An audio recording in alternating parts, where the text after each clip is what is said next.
எல்லாருக்கும் வணக்கம். இன்றைக்கு மார்கழி 12ஆம் நாள். திருப்பாவை பாடல் 12 பார்க்கலாம்.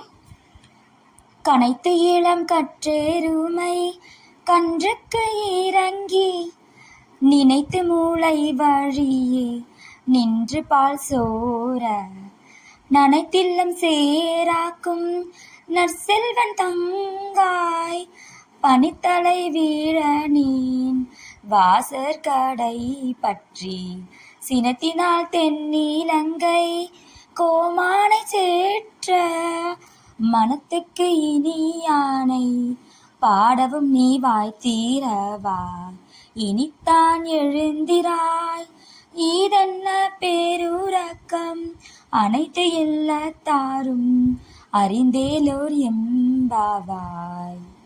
இப்ப பாடலுடைய பொருள் பார்க்கலாம். பசியால் கதறி திரியும் தங்கள் கன்றுகளை எண்ணிய எருமைகள் தங்கள் மடியில் சொரியும் பாலை சிந்தியபடியே அங்குமிங்கும் செல்கின்றன. அவை சொரிந்த பால் இல்லத்து வாசல்களை சேராக்குகின்றது.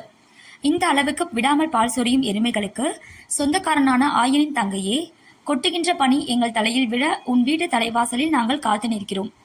சீதையை கவர்ந்து சென்ற ராவணனின் மீது கோபம் கொண்டு அவனை அழிக்க ராமாவதாரம் எடுத்த கோமானாகிய அந்த நாராயணனின் பெருமையை பாடுகிறோம்.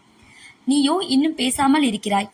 எல்லா வீடுகளிலும் அனைவரும் எழுந்துவிட்ட பிறகும் உனக்கு மட்டும் ஏன் பேருறக்கம்? இப்ப பாடலுடைய விளக்கம் பார்க்கலாம்.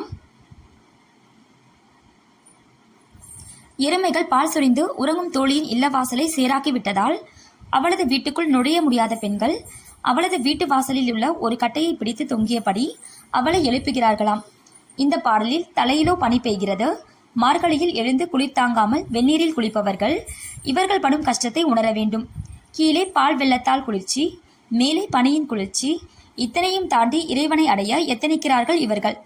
எவ்வளவு சிரமப்பட்டேனும் ஒருவர் விடாமல் எல்லாரும் அவன் திருப்பாதம் சேர வேண்டும் என்பது இப்பாடல் உணர்த்தும் கருத்து.